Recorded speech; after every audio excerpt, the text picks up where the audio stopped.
아들은 며느리의 눈치를 보며 어머니를 불러앉히며 차갑게 말을 꺼낸다.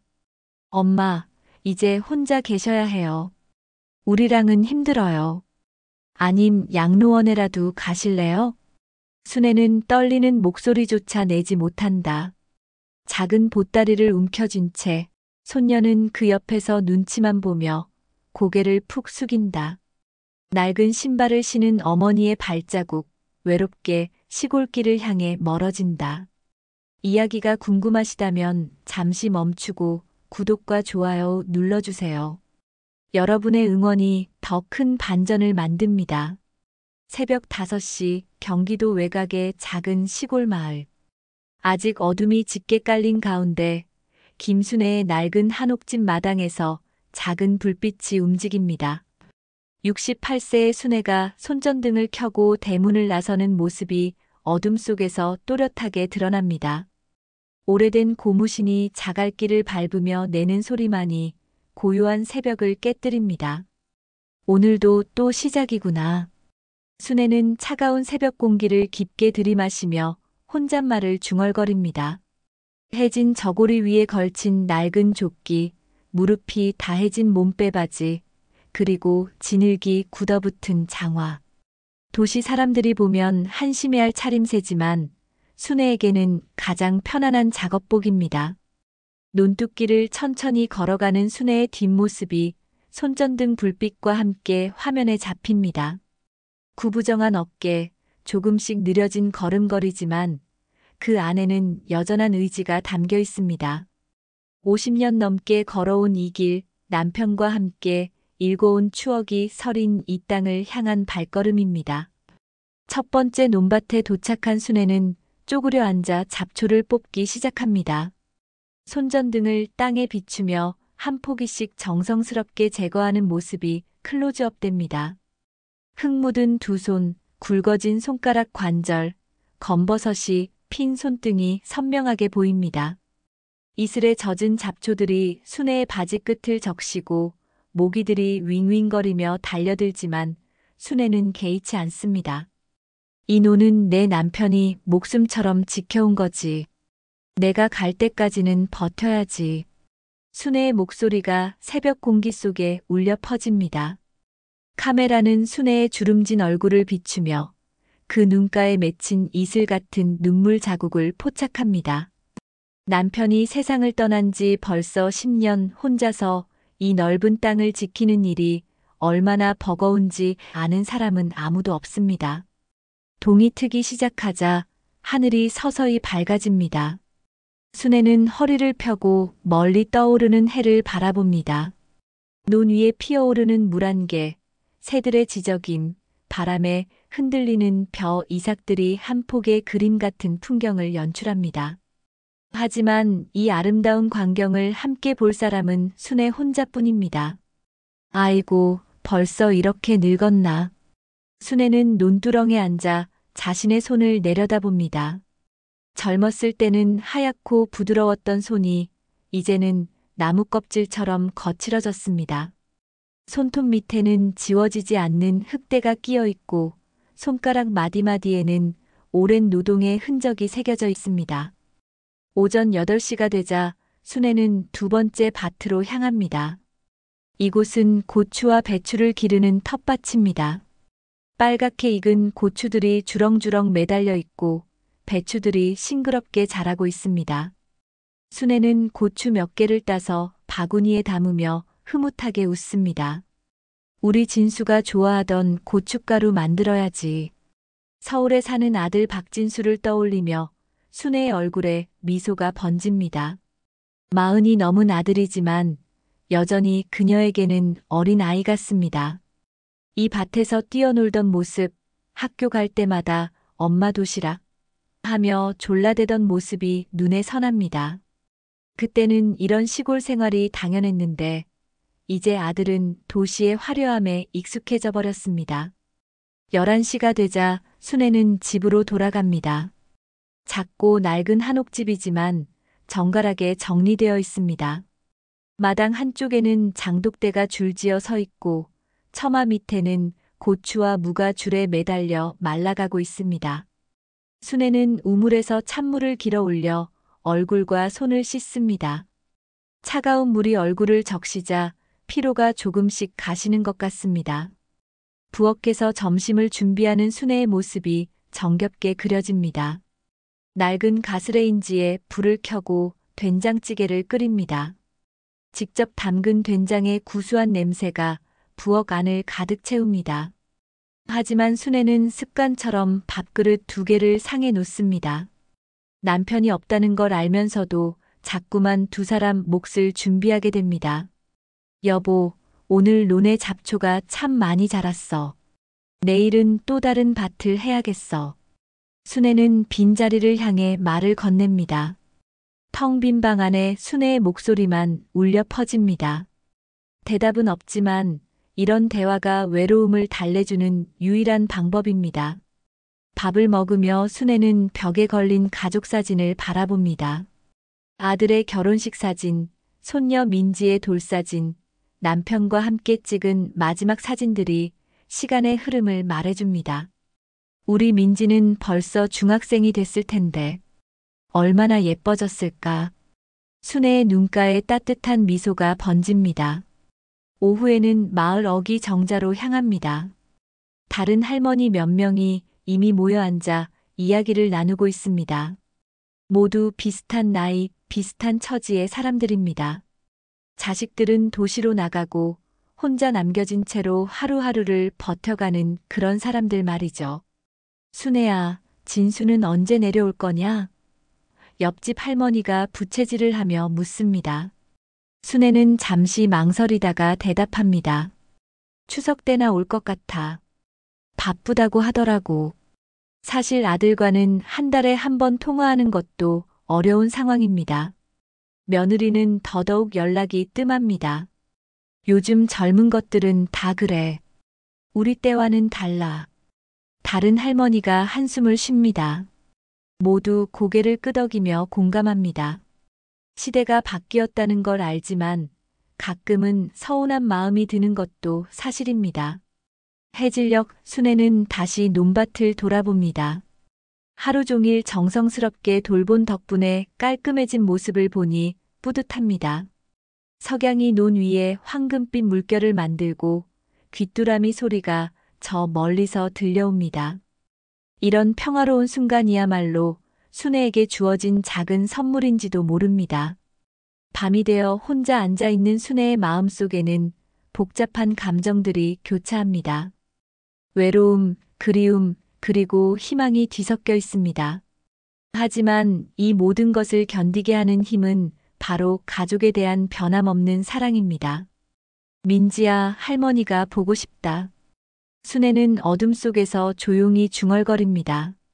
손녀의 웃음소리, 제잘거리는 목소리가 그리운 밤입니다.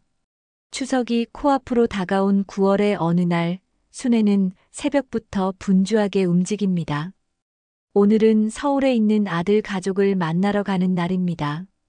한 달 전부터 준비해온 것들을 차근차근 챙기며 순애의 얼굴에는 설렘이 가득합니다. 우리 민지가 얼마나 컸을까? 순애는 거울 앞에서 가장 깨끗한 한복을 꺼내 입습니다. 비록 몇 년 된 옷이지만 정성스럽게 다려서 보관해둔 것입니다.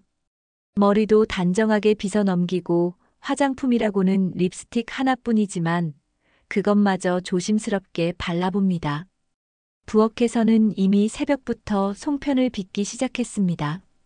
직접 기름 파트로 앙금을 만들고 정성스럽게 반죽한 쌀가루로 하나하나 빚어낸 송편들이 시루에 가득 담겨 있습니다.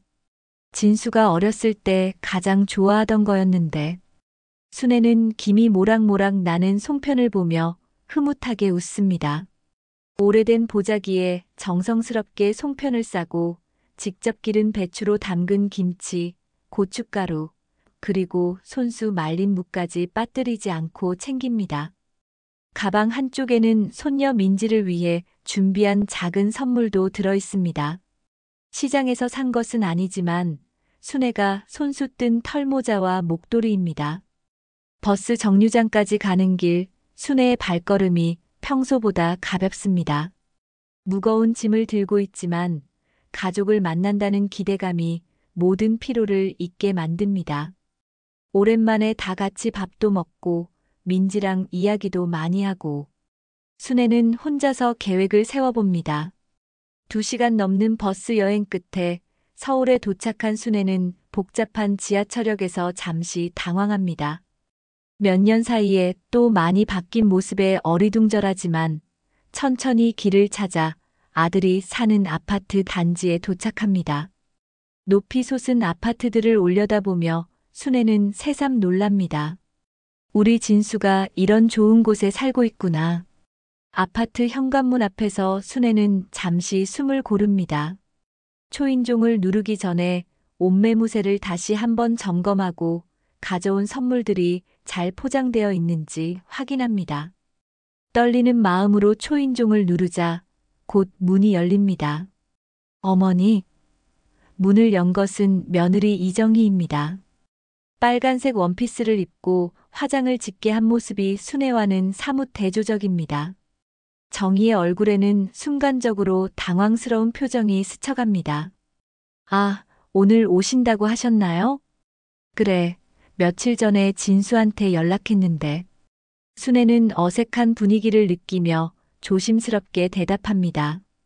정희는 마지못해 문을 열어주며 안으로 들어오라고 합니다.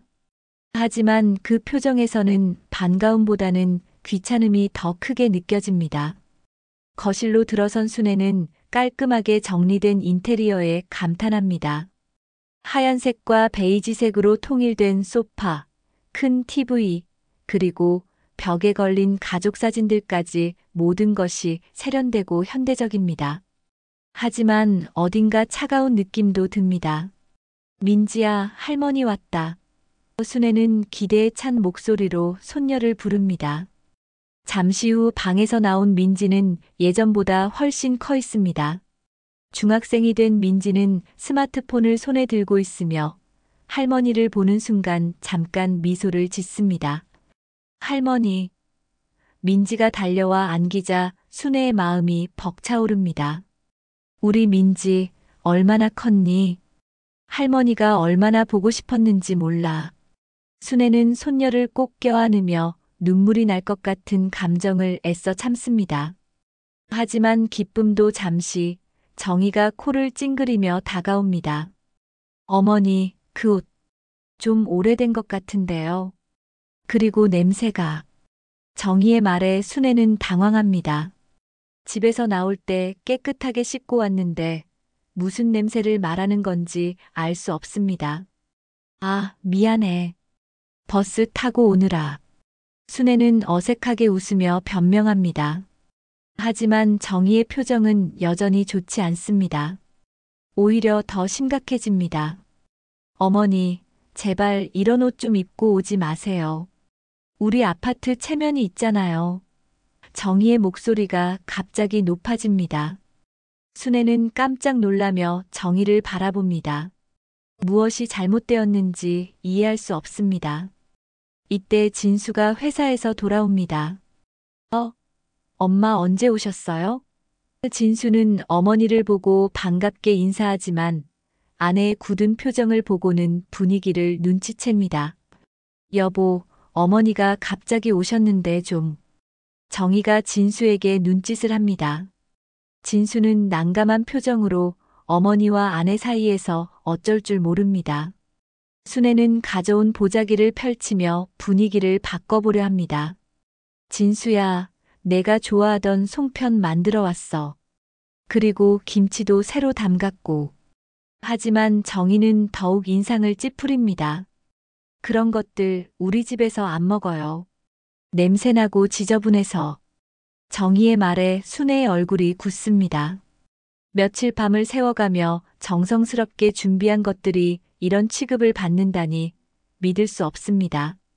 민지가 옆에서 코를 막으며 엄마 정말 냄새나 하고 중얼거리자 순애의 마음은 더욱 무너집니다. 사랑하는 손녀마저 자신을 이상하게 본다는 생각에 가슴이 아픕니다. 엄마, 미안해요. 정희가 좀 예민해서. 진수가 어색하게 중재하려 하지만 이미 분위기는 돌이킬 수 없을 만큼 차갑게 식었습니다. 순애는 아무 말도 하지 않고 눈시울만 붉어집니다. 그동안 얼마나 이 순간을 기다렸는지, 얼마나 설레는 마음으로 준비했는지 아무도 모를 것입니다. 하지만 현실은 기대와 너무나 달랐습니다.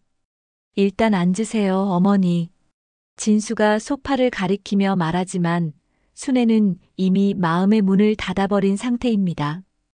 이 집에서 자신이 환영받지 못한다는 걸 너무나 명확하게 느꼈기 때문입니다. 거실의 차가운 공기 속에서 순애는 조용히 앉아 있습니다. 가족이 모인 따뜻한 추석을 꿈꿨지만 현실은 냉혹한 시선과 거부감 뿐이었습니다.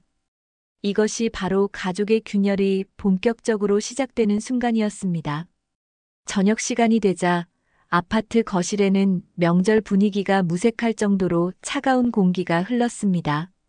순애는 소파 한쪽 구석에 조용히 앉아 있고 정희는 부엌에서 요란하게 그릇을 부딪히며 불만을 드러내고 있습니다.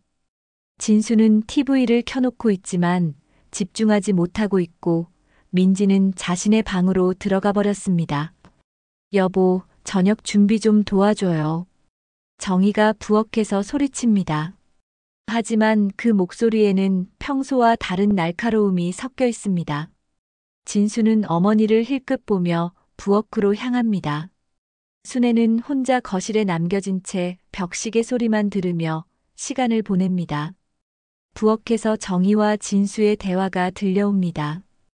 소곤소곤하지만 간간이 높아지는 목소리로 보아 좋은 이야기는 아닌 것 같습니다. 도대체 언제까지 저렇게 하실 거예요? 좀 조용히 해, 들려. 이런 단편적인 말들이 순애의 귀에 들어옵니다. 잠시 후 초인종이 울립니다.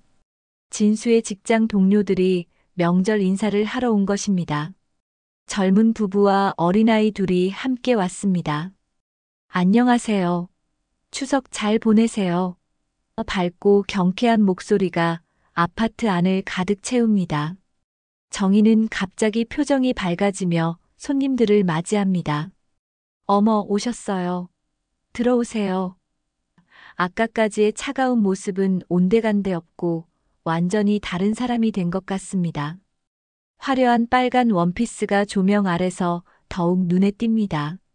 손님들이 거실로 들어오자 순애는 어색하게 일어납니다. 안녕하세요. 조용히 인사하지만 손님들은 순애를 보고 잠깐 당황하는 기색을 보입니다. 한복을 입은 나이든 여성이 갑작스럽게 나타나자 어떻게 반응해야 할지 모르는 것 같습니다. 아, 진수 시어머니세요? 동료 부인이 조심스럽게 묻습니다. 진수가 머뭇거리며 대답합니다. 네, 저희 어머니세요. 시골에서 올라오셨어요. 그 말투에는 자랑스러움보다는 설명해야 하는 부담감이 묻어 있습니다. 정희가 갑자기 큰 소리로 웃으며 끼어듭니다. 어머니, 좀 앉아 계세요. 손님들께 민폐가 되잖아요. 겉으로는 웃고 있지만 그 속에 담긴 의미는 차갑습니다. 순애는 다시 소파에 앉으며 고개를 숙입니다.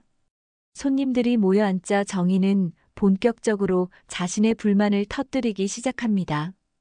요즘 시어머니 모시기가 얼마나 힘든지 모르세요. 특히 시골에서 올라오시면. 정희의 목소리가 점점 커집니다. 마치 손님들에게 자신의 처지를 하소연하려는 것 같습니다. 정희야, 그만. 진수가 조용히 말리려 하지만 정희는 멈추지 않습니다. 오히려 더욱 목소리를 높여 계속합니다. 이 집이 거지같이 보이는 이유가 뭔 줄 아세요? 바로 저 시골티 나는 시어머니 때문이에요. 정희의 손가락이 순애를 향해 뻗어집니다. 모든 시선이 순애에게 집중되는 순간 거실의 공기가 얼어붙습니다. 손님들은 당황하며 서로를 바라보고 진수는 얼굴이 빨갛게 달아오릅니다. 냄새도 나고 옷차림도 말이 안 되고 가져온 음식들도 다 썩은 냄새가 나요. 정희의 목소리가 히스테리적으로 변합니다. 순애는 주먹을 꽉 쥐고 있지만 한마디 변명도 하지 않습니다. 다만 눈물이 눈가에 맺힐 뿐입니다. 저런 사람이 우리 집에 있으니까 품격이 떨어지는 거예요. 손님들도 불편하시잖아요. 정희가 손님들을 향해 동의를 구하려 합니다. 하지만 손님들은 난처한 표정으로 고개를 돌리거나 시계를 보며 어색함을 감추지 못합니다. 이때 민지가 방에서 나와 상황을 지켜봅니다. 할머니가 공격받는 모습을 보며 복잡한 표정을 짓습니다. 어린 마음에도 이 상황이 잘못되었다는 걸 느끼는 것 같습니다. 정희야, 제발 그만해. 진수가 마침내 큰 소리로 아내를 제지합니다. 하지만 이미 늦었습니다. 손님들은 분위기가 이상해졌다며 일어서기 시작합니다. 아, 저희는 이만. 갑자기 생각난 일이 있어서. 손님들이 서둘러 나가자 거실에는 더욱 무거운 침묵이 흐릅니다. 정희는 여전히 흥분한 상태로 순애를 노려보고 있고 진수는 머리를 감싸 안고 있습니다. 이제 됐어? 손님들까지 다 내쫓았잖아. 진수가 아내에게 화를 냅니다. 내가 뭘 잘못했어요? 사실만 말한 건데. 정희가 맞받아칩니다. 저런 식으로 우리 집에 와서 분위기 망치는 게 맞다고 생각해요? 정희의 목소리에는 전혀 미안함이 없습니다. 순애는 조용히 일어서서 자신이 가져온 보자기를 정리하기 시작합니다. 떨리는 손으로 송편과 김치, 그리고 정성스럽게 준비한 선물들을 다시 싸기 시작합니다. 아무도 말리지 않습니다. 할머니, 민지가 조용히 다가와 순애의 팔을 잡습니다. 하지만 순애는 민지를 보며 쓸쓸하게 웃을 뿐입니다. 괜찮다, 민지야. 할머니는 괜찮아. 하지만 그 목소리는 떨리고 있습니다. 정희는 순애가 짐을 싸는 모습을 보며 냉소적으로 웃습니다. 그래요, 그렇게 하세요. 애초에 여기는 어머니가 올 곳이 아니었어요. 잔인한 말이 순애의 가슴을 파고듭니다. 진수는 어머니와 아내 사이에서 갈등하며 아무 말도 하지 못합니다. 어머니를 보호해야 한다는 마음과 아내의 눈치를 봐야 한다는 마음 사이에서 혼란스러워합니다. 순애의 마음속에서는 깊은 결심이 자리 잡기 시작합니다. 이제 알겠다. 내가 여기서는 환영받지 못하는 존재구나. 침묵 속에서 순애는 모든 걸 정리하기 시작합니다. 단순히 짐을 싸는 것이 아니라 이 가족에 대한 기대까지 함께 접어두는 것입니다. 거실의 차가운 공기 속에서 순애는 마지막으로 가족들을 바라봅니다. 한때는 사랑으로 가득했던 이 관계가 이제는 돌이킬 수 없을 만큼 깨져버린 것 같습니다. 하지만 순애는 여전히 아무 말도 하지 않습니다. 침묵만이 그녀가 선택한 마지막 방어막입니다. 며칠 후 순애는 아들 가족의 집을 떠나 시골집으로 돌아와 있었습니다. 그날 밤의 일은 아직도 가슴 깊이 상처로 남아 있었습니다. 하지만 순애는 평소와 다름없이 새벽 일찍 일어나 논밭 일을 시작했습니다. 일을 해야만 마음의 아픔을 잊을 수 있었기 때문입니다. 오늘 아침 진수에게서 전화가 왔습니다. 며칠 동안 연락이 없던 터라 순애는 설레는 마음으로 전화를 받았습니다. 혹시 사과라도 하려는 건 아닐까 하는 작은 기대가 있었습니다. 엄마, 안녕하세요. 진수의 목소리는 평소보다 무겁게 들렸습니다. 잘 지내고 계시죠? 형식적인 안부 인사 뒤에 이어진 말은 순애의 마음을 더욱 무겁게 만들었습니다. 엄마, 실은 할 말이 있어서 전화했어요. 진수가 말을 잇기까지 긴 침묵이 흘렀습니다. 순애는 불안한 마음으로 아들의 다음 말을 기다렸습니다. 정희가 많이 힘들어해요. 순애의 가슴이 철렁했습니다. 며느리가 힘들다는 말의 의미를 모를 리 없었습니다. 그래서 말인데, 엄마도 이제 나이가 많으시고 혼자 계시기 힘드실 텐데. 진수의 목소리가 점점 작아집니다. 무슨 말을 하려는 거냐? 순애가 떨리는 목소리로 묻습니다. 하지만 마음속으로는 이미 아들이 무슨 말을 하려는지 알고 있었습니다. 그 예감이 현실이 되는 것을 막고 싶었을 뿐입니다. 요양원. 요양원에 들어가시는 게 어떨까요? 진수의 말이 떨어지자 순애는 전화기를 놓칠 뻔했습니다. 손이 덜덜 떨리고 가슴이 뛰기 시작했습니다. 엄마도 편하시고 저희도 편할 것 같아서요. 편하다고? 순애의 목소리에 억눌린 분노가 섞여 들어갔습니다. 내가 편하자고 나를 요양원에 보내겠다는 거냐? 하지만 진수는 대답하지 않았습니다. 그 침묵이 순애에게는 가장 큰 상처였습니다. 엄마, 미안해요. 정말 미안해요. 하지만 정희가 너무 스트레스를 받아서 애도 있고 직장도 다녀야 하는데 진수의 변명이 이어졌지만 순애의 귀에는 들어오지 않았습니다. 내가 널 어떻게 키웠는데 나를 이렇게 내쫓는구나. 순애의 독백이 전화기 너머로 들려갔습니다. 진수는 더 이상 할 말이 없는 듯 침묵했습니다. 그 침묵이 순애에게는 모든 것을 말해주고 있었습니다. 엄마, 좋은 곳으로 알아볼게요. 시설도 좋고 사람들도 많아서 외롭지 않을 거예요. 진수가 애써 밝은 목소리로 말했지만 순애는 더 이상 듣고 싶지 않았습니다. 알겠다. 순애가 짧게 대답했습니다. 알겠으니까 끊어라.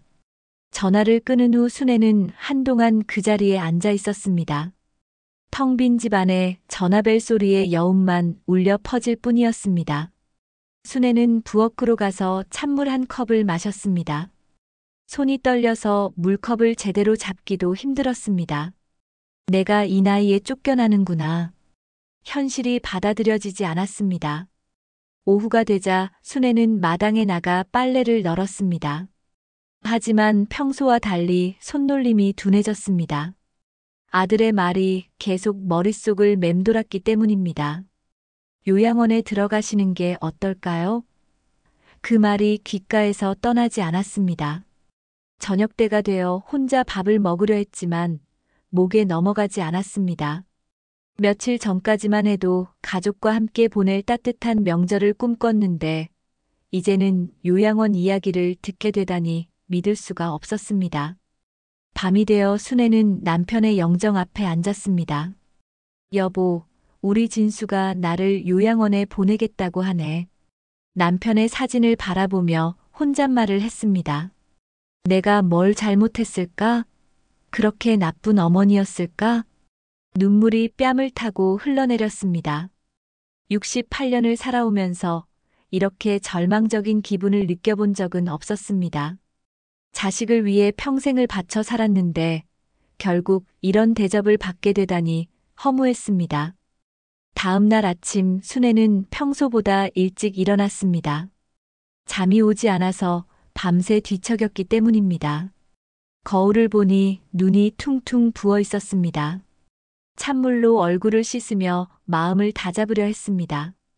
이제 정말 혼자구나. 순애는 텅 빈 집을 둘러보며 중얼거렸습니다. 아들이 어렸을 때 뛰어놀던 마루, 가족들이 함께 앉아 밥을 먹던 상, 모든 것이 추억으로만 남게 되었습니다. 오전 중에 마을 이장이 찾아왔습니다.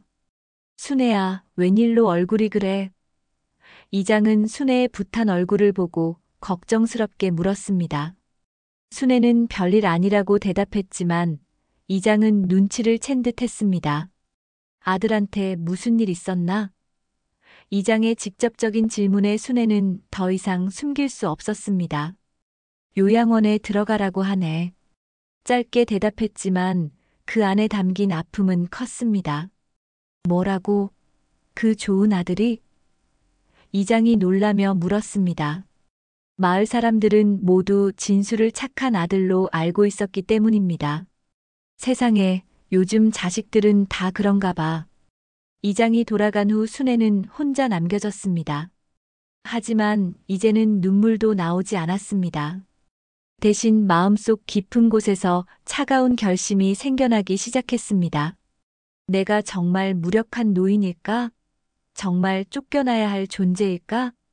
저녁이 되어 순애는 오랫동안 들여다보지 않았던 장롱을 열어보았습니다. 깊숙한 곳에 무언가 중요한 것이 숨겨져 있다는 걸 문득 떠올렸기 때문입니다. 남편이 남긴 마지막 유산에 대한 기억이 되살아나고 있었습니다. 며칠이 지나도 진수로부터 다시 연락이 왔습니다. 이번에는 정희가 직접 전화를 걸어온 것입니다. 순애는 전화벨 소리를 듣고도 한동안 받지 않았습니다. 무슨 말을 또 들어야 할지 두려웠기 때문입니다. 어머니, 안녕하세요. 정희의 목소리는 평소보다 더 차갑게 들렸습니다. 진수가 말씀드렸죠? 요양원 이야기 말이에요.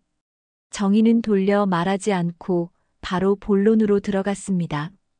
그래, 들었다. 순애가 짧게 대답했습니다. 더 이상 할 말이 없었습니다. 이미 며칠 전부터 마음의 준비를 하고 있었기 때문입니다. 좋은 곳 알아봤어요. 시설도 좋고 간병인들도 친절하대요. 정희는 마치 좋은 소식을 전하는 것처럼 밝은 목소리로 말했습니다. 어머니 같은 분들이 많이 계셔서 외롭지도 않을 거예요. 순애는 정희의 말을 들으며 씁쓸하게 웃었습니다. 어머니 같은 분들이라는 표현이 마음에 걸렸습니다. 결국 자신을 그런 부류의 사람으로 취급하고 있다는 뜻이었습니다. 그런데 비용이 좀 들어요. 정희가 조심스럽게 말을 이어갔습니다. 한 달에 100만 원 정도인데 어머니가 좀 보태주셔야 할 것 같아요. 순애는 정희의 뻔뻔함에 말문이 막혔습니다. 내가 내 돈으로 요양원 비용까지 내라는 거냐? 순애의 목소리에 분노가 섞여 들어갔습니다. 너희가 나를 보내고 싶어 하는 거 아니냐? 어머니, 그런 게 아니라. 정희가 변명하려 했지만 순애는 더 이상 듣고 싶지 않았습니다. 알겠다. 내가 알아서 할 테니까 더 이상 신경 쓰지 마라. 전화를 끊은 순애는 분노로 온몸이 떨렸습니다. 자신을 내쫓으면서 비용까지 요구하다니 이런 뻔뻔함이 있을 수 있는지 믿을 수 없었습니다. 내가 정말 이런 취급을 받아야 하나? 그날 밤 순애는 남편이 남긴 유품들이 보관된 장롱을 열어보기로 했습니다. 몇 년 동안 건드리지 않았던 깊숙한 서랍을 하나씩 열어보았습니다. 오래된 옷가지들, 낡은 책들, 그리고 여러 가지 서류들이 나왔습니다. 가장 안쪽 서랍에서 순애는 두꺼운 봉투를 발견했습니다. 남편이 생전에 중요한 것이라고 말하며 따로 보관해둔 것 같았습니다. 봉투를 열어보니 여러 장의 토지 등기 부등본이 들어있었습니다. 이게 뭐지?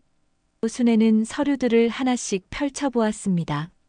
처음에는 무슨 내용인지 이해하기 어려웠지만 자세히 보니 놀라운 사실을 발견했습니다.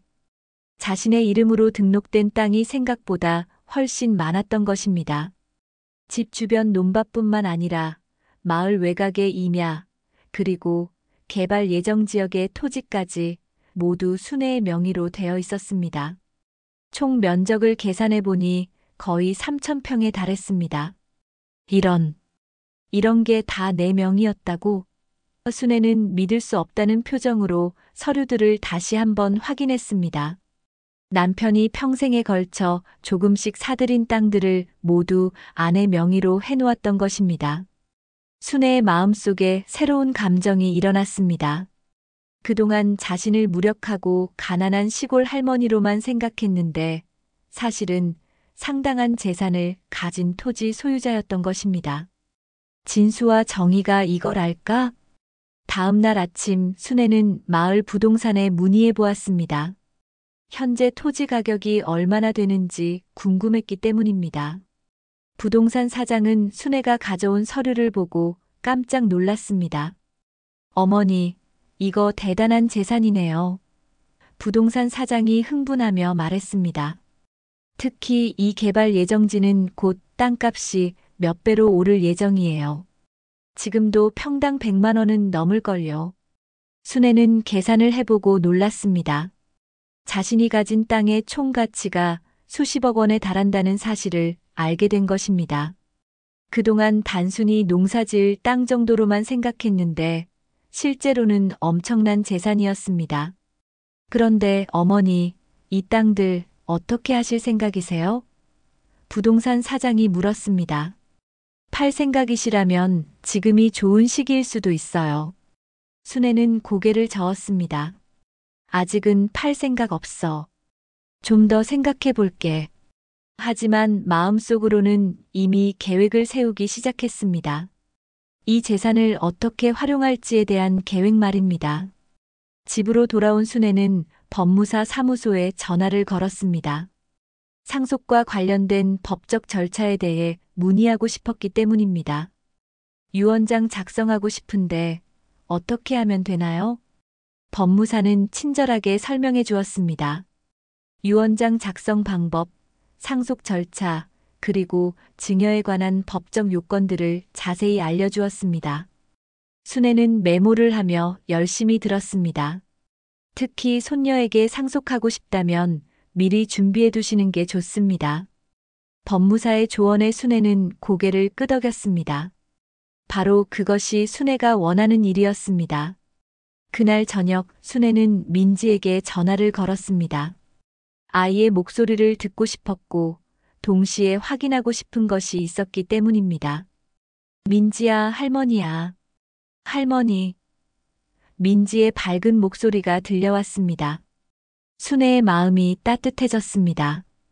아직 이 아이만큼은 자신을 진심으로 사랑하고 있다는 걸 느낄 수 있었습니다. 할머니, 언제 또 올 거예요? 민지가 물었습니다. 순애는 잠시 망설였습니다. 아직 구체적인 계획은 없었지만 언젠가는 다시 만날 수 있을 거라는 확신이 있었습니다. 곧 갈게, 민지야. 할머니가 준비할 게 있어서. 순애의 목소리에는 새로운 의지가 담겨 있었습니다.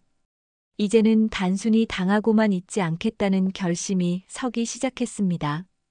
전화를 끊은 후 순애는 토지 서류들을 다시 한번 펼쳐놓고 바라보았습니다. 내 아버지가 남긴 마지막 선물이구나. 남편의 깊은 배려를 이제야 깨달았습니다. 평생 아내와 가족을 위해 조용히 준비해둔 미래였던 것입니다. 진수야, 너희는 내가 가난하다고 무시했지. 하지만 진짜 주인은 바로 나다. 순애의 눈빛에 결의가 맺히기 시작했습니다. 이제 반격할 시간이 온 것입니다. 일주일 후 순애는 법무사 사무소를 직접 찾아갔습니다. 평생 이런 곳에 와본 적이 없어서 긴장되었지만 이제는 미룰 수 없는 일이었습니다. 깔끔한 정장을 입은 젊은 법무사가 순애를 맞이했습니다. 어머님, 전화로 말씀하신 상속 관련 상담이시죠? 법무사는 친절하게 순애를 안내했습니다. 순애는 가져온 토지 서류들을 책상 위에 펼쳐놓았습니다. 법무사는 서류들을 하나씩 살펴보며 놀라는 기색을 보였습니다. 와, 이건 정말 큰 재산이네요. 특히 이 개발 예정지는 앞으로 가치가 더 오를 것 같은데요. 법무사가 감탄하며 말했습니다. 어떻게 처리하고 싶으신가요? 손녀에게 상속하고 싶어요. 아들은 빼고요. 순애의 말에 법무사가 잠깐 당황했습니다.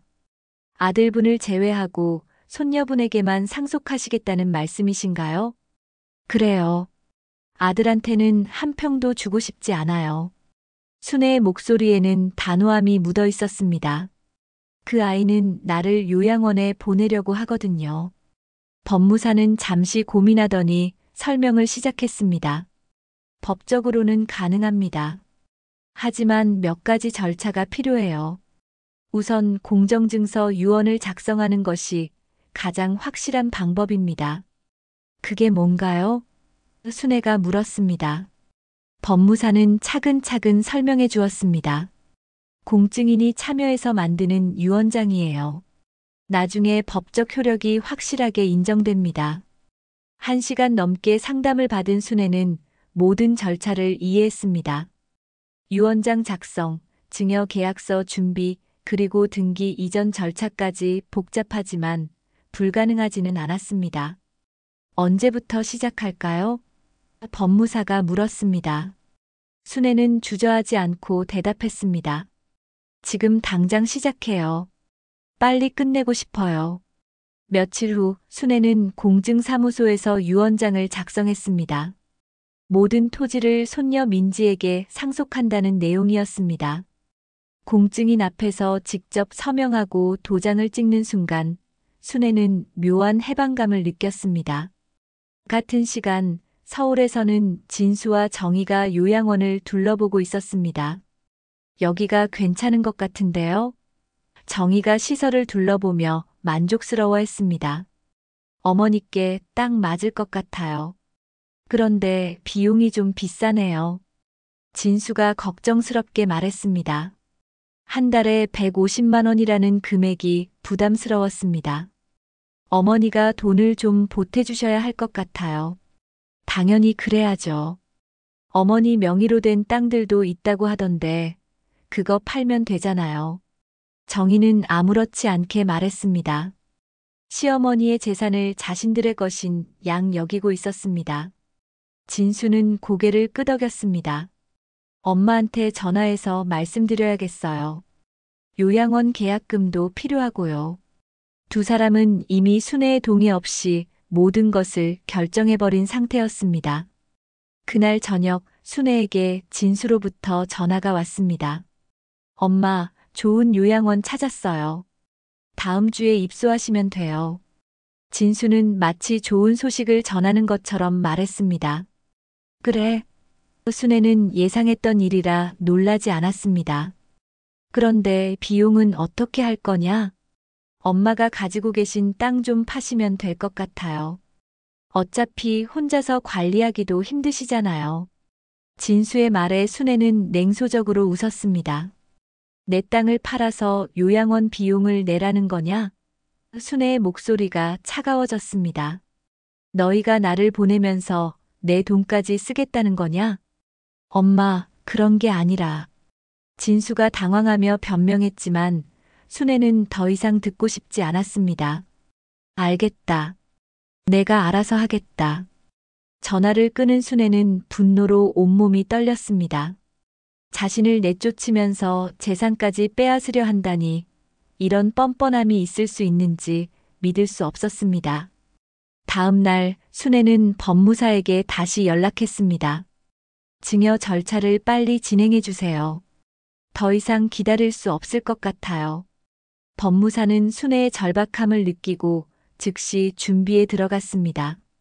일주일 후 모든 법적 절차가 완료되었습니다. 순애 명의의 모든 토지가 정식으로 민지에게 증여되었습니다.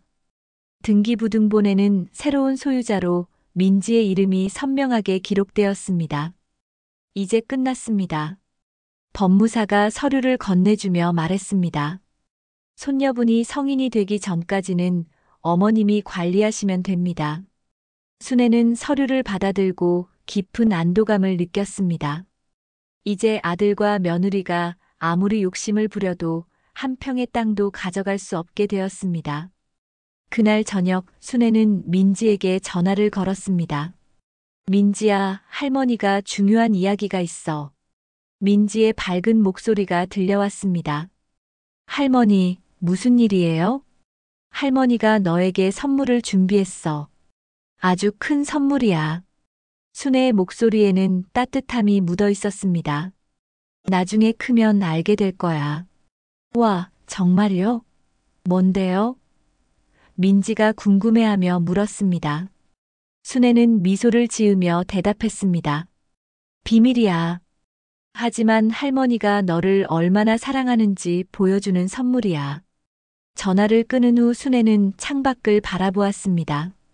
어둠이 내린 시골 마을이지만 그녀의 마음은 오히려 밝았습니다. 이제 마지막 단계만 남았습니다. 며칠 후 진수가 다시 전화를 걸어왔습니다. 엄마, 요양원 계약 내일까지 해야 해요. 계약금도 준비하셔야 하고요. 재촉하는 목소리였습니다. 알겠다. 내일 서울로 가겠다. 순애의 대답에 진수는 안도했습니다. 정말요? 그럼 오시는 길에 은행에서 돈도 좀 뽑아오세요. 그래, 그렇게 하마. 순애는 차분하게 대답했습니다. 하지만 그녀의 계획은 진수가 생각하는 것과 완전히 달랐습니다. 다음 날 아침 순애는 가장 좋은 옷을 입고 서울로 향했습니다. 가방 안에는 새로 발급받은 등기부등본들이 들어 있었습니다. 이제 마지막 순간이 다가오고 있었습니다. 이제 진실을 말해줄 때가 왔구나. 순애는 버스 안에서 혼잣말을 했습니다. 그녀의 눈빛에는 더 이상 슬픔이 아닌 단단한 의지가 담겨 있었습니다. 오후 2시 순애는 아들의 아파트 문 앞에 서 있었습니다. 가방 안에는 새로 발급받은 등기부등본과 법무사로부터 받은 서류들이 정리되어 있었습니다. 마음을 단단히 먹고 초인종을 눌렀습니다. 어머니. 문을 연 진수가 반갑게 맞이했습니다. 일찍 오셨네요. 정희도 일찍 들어왔어요. 하지만 순애의 표정이 평소와 다르다는 걸 눈치채지는 못했습니다. 거실로 들어서니 정희가 소파에 앉아 있었습니다. 오늘도 화려한 빨간 원피스를 입고 있었고 화장도 짙게 했습니다. 어머니, 오셨네요. 요양원 계약금 준비하셨죠? 순애는 아무 대답 없이 소파에 앉았습니다. 정희의 태도는 여전히 차갑고 무례했습니다. 빨리 처리하고 싶어서요. 내일부터 입수하시면 돼요. 그 전에 할 이야기가 있다. 순애가 조용히 말했습니다. 진수와 정희는 고개를 돌려 순애를 바라보았습니다. 뭔가 평소와 다른 분위기를 느꼈지만 대수롭지 않게 여겼습니다. 이때 민지가 학원에서 돌아왔습니다. 할머니. 민지가 밝게 인사하며 달려와 순애의 손을 잡았습니다. 순애는 손녀의 손을 꽉 잡으며 따뜻하게 웃었습니다. 민지야, 할머니 옆에 앉아라. 순애가 손녀를 자신 옆에 앉게 했습니다. 정희는 그 모습을 보며 짜증스러운 표정을 지었습니다. 민지야, 숙제부터 하고 와. 괜찮아, 잠깐만. 순애가 정희의 말을 제지했습니다. 중요한 이야기니까 민지도 들어야 해. 정희는 더욱 불편한 기색을 보였지만 더 이상 말하지 않았습니다. 진수가 조바심을 내며 물었습니다. 엄마, 그래서 계약금은 준비하셨어요? 은행에서 돈 뽑아오셨죠? 순애는 고개를 저었습니다. 돈은 안 가져왔다. 뭐라고요? 정희가 벌떡 일어났습니다. 어머니, 약속하셨잖아요. 오늘까지 준비해 오시기로 했는데. 정희의 목소리가 높아지기 시작했습니다. 약속? 언제 내가 약속했나? 순애가 차분하게 반문했습니다. 너희가 일방적으로 정한 걸 내가 약속했다고 하나? 정희는 화가 머리끝까지 올랐습니다. 그럼 뭐 하러 오신 거예요? 시간 낭비하려고요? 정희가 손을 허리에 올리며 순애를 노려보았습니다. 여기서 얼쩡대지 마세요. 이 집은 제 집이에요. 정희의 목소리가 아파트 전체에 울려 퍼졌습니다. 민지가 깜짝 놀라며 할머니의 팔을 꽉 잡았습니다. 바로 그 순간 순애가 조용히 가방에서 서류 봉투를 꺼냈습니다. 정희야, 너 말이 맞다. 이 집은 내 집이지. 순애의 목소리는 놀랍도록 차분했습니다. 하지만 이건 내 집이 아니야. 순애가 서류 봉투를 탁자 위에 놓았습니다. 내 재산은 따로 있거든. 진수와 정희는 갑작스러운 순애의 변화에 당황했습니다. 순애가 봉투에서 등기부등본들을 하나씩 꺼내기 시작했습니다. 이 땅 문서들 좀 봐라. 서류들이 탁자 위에 펼쳐지자 진수와 정희의 눈이 커졌습니다. 이게 뭐예요? 진수가 떨리는 목소리로 물었습니다. 순애는 서류 하나를 들어올리며 말했습니다. 3,000평 전부 내 명이다. 아니, 이제는 민지 명이지. 정희가 서류를 빼앗듯이 가져가 살펴보았습니다. 잠깐, 이거 진짜예요? 이 땅이 다 어머니 거였다고요? 정희의 목소리가 떨리기 시작했습니다. 진짜야. 내 남편 아버지가 평생에 걸쳐 모은 땅들이지. 순애가 냉정하게 대답했습니다. 너희는 내가 가난하다고 생각했겠지만 사실은 너희보다 훨씬 많은 재산을 가지고 있었어. 진수가 다른 서류를 집어들며 확인했습니다. 엄마, 이거 정말 우리 것이에요? 하지만 순애는 고개를 저었습니다. 너희 것이 아니야. 민지 것이지. 뭐라고요? 정희가 소리쳤습니다. 그게 무슨 말이에요? 당연히 진수가 상속받아야 하는 거 아니에요? 정희의 얼굴이 붉어지기 시작했습니다. 순애가 마지막 서류를 꺼내며 말했습니다. 증여 완료됐다. 법적으로 이미 민지 명의로 바뀌었어. 공증서류와 등기부등본이 모든 것을 증명하고 있었습니다.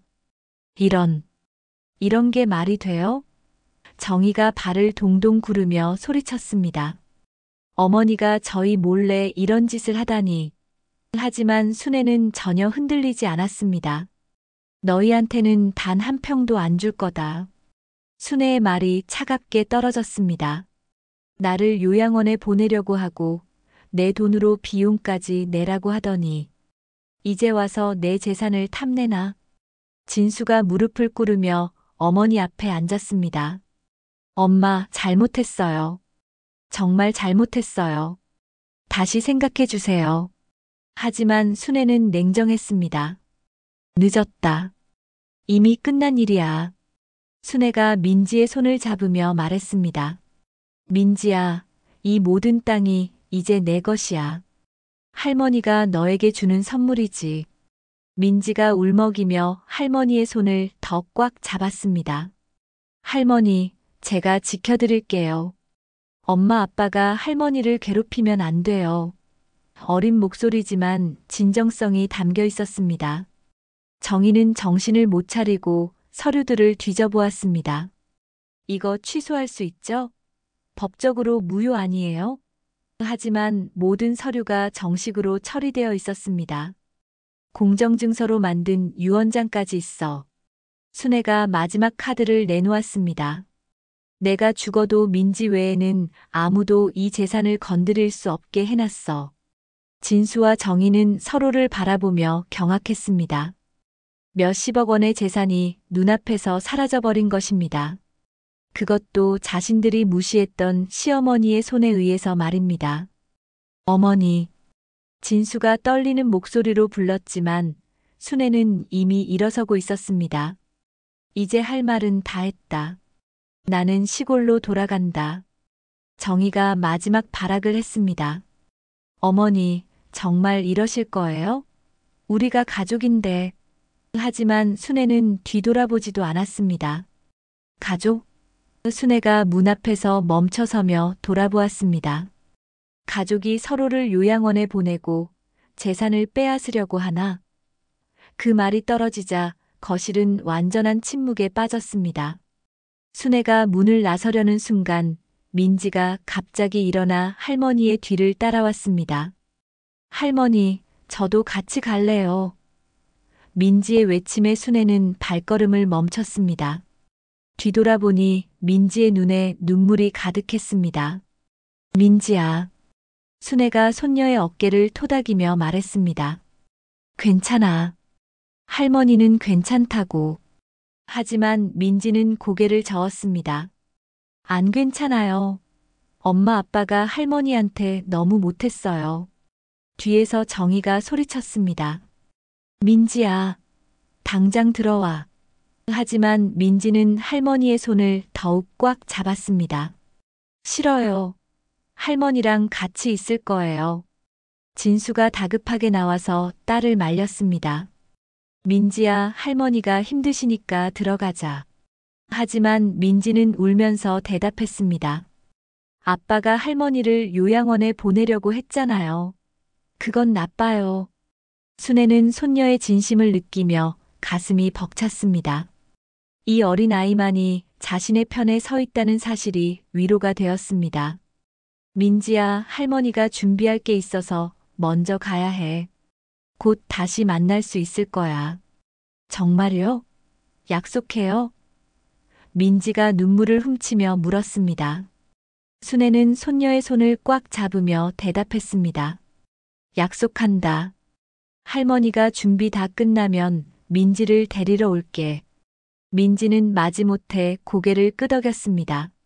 순애는 손녀의 이마에 가벼운 키스를 해주고 엘리베이터로 향했습니다. 뒤에서 정희와 진수의 다투는 소리가 들려왔지만 더 이상 신경 쓰지 않았습니다. 아파트를 나선 순애는 버스 정류장으로 향했습니다. 가방 안에는 모든 증거 서류들이 안전하게 보관되어 있었습니다. 몇십 년 만에 이렇게 후련한 기분을 느껴본 것 같았습니다. 버스 안에서 순애는 창밖을 바라보며 생각에 잠겼습니다. 오늘의 일로 아들과의 관계는 돌이킬 수 없을 만큼 변해버렸습니다. 하지만 후회는 없었습니다. 자신의 존재 가치를 스스로 증명해낸 것 같았기 때문입니다. 2시간 후 순애는 시골집에 도착했습니다. 익숙한 흙냄새와 바람소리가 그녀를 맞이했습니다. 집 안으로 들어서니 평소와 다름없는 평온함이 있었습니다. 하지만 순애의 마음속에는 새로운 계획이 자리 잡고 있었습니다. 그날 저녁 순애는 법무사에게 전화를 걸었습니다. 모든 일이 잘 끝났습니다. 이제 민지를 위한 준비를 더 해야겠어요. 법무사는 순애의 결정을 지지하며 필요한 조치들을 설명해 주었습니다. 다음 날 아침 순애는 마을 이장을 찾아갔습니다. 이장님, 제가 결정한 게 있어요. 이장은 순애의 진지한 표정을 보고 궁금해했습니다. 무슨 일인가? 이 집을 민지를 위한 공간으로 만들고 싶어요. 방학 때마다 와서 지낼 수 있도록요. 순애의 계획은 단순했습니다. 손녀가 언제든 찾아올 수 있는 따뜻한 공간을 만드는 것이었습니다. 이장은 순애의 계획에 감동했습니다. 좋은 생각이야.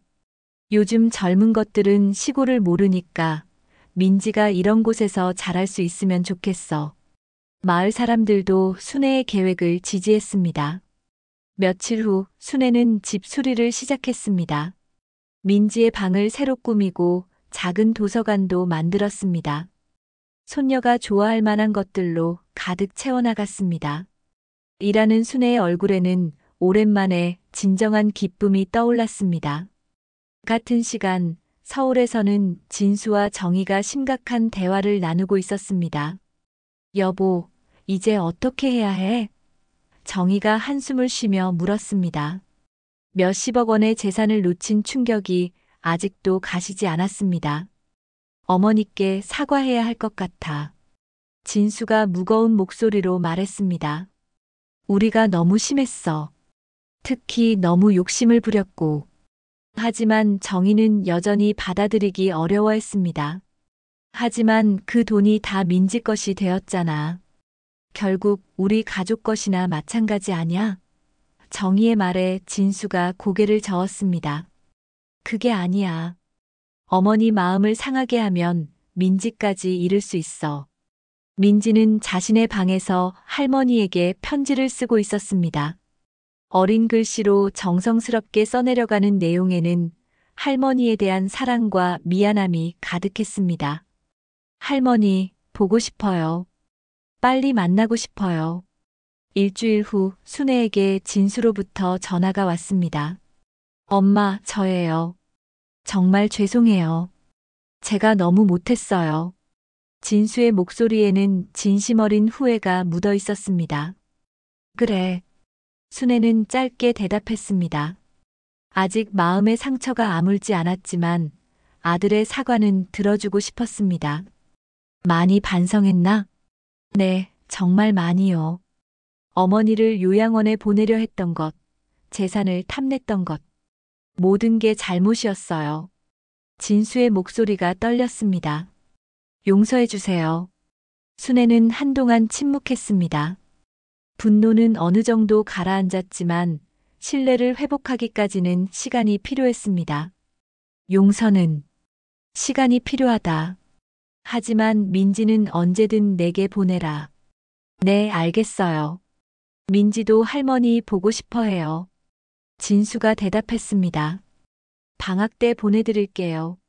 전화를 끊은 순애는 창밖을 바라보았습니다. 논밭 위로 석양이 지고 있었고 새들이 지저귀며 날아가고 있었습니다. 평화로운 풍경이지만 이제는 혼자가 아니었습니다. 곧 민지가 이 풍경을 함께 볼 것이기 때문입니다. 돈보다 더 소중한 건 마음이다.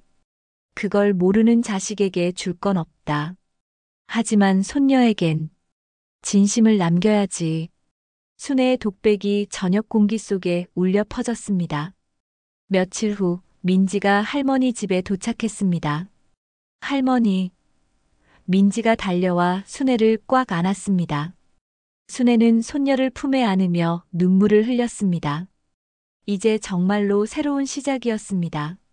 논밭 위로 해가 지고 바람이 잔잔히 불어옵니다.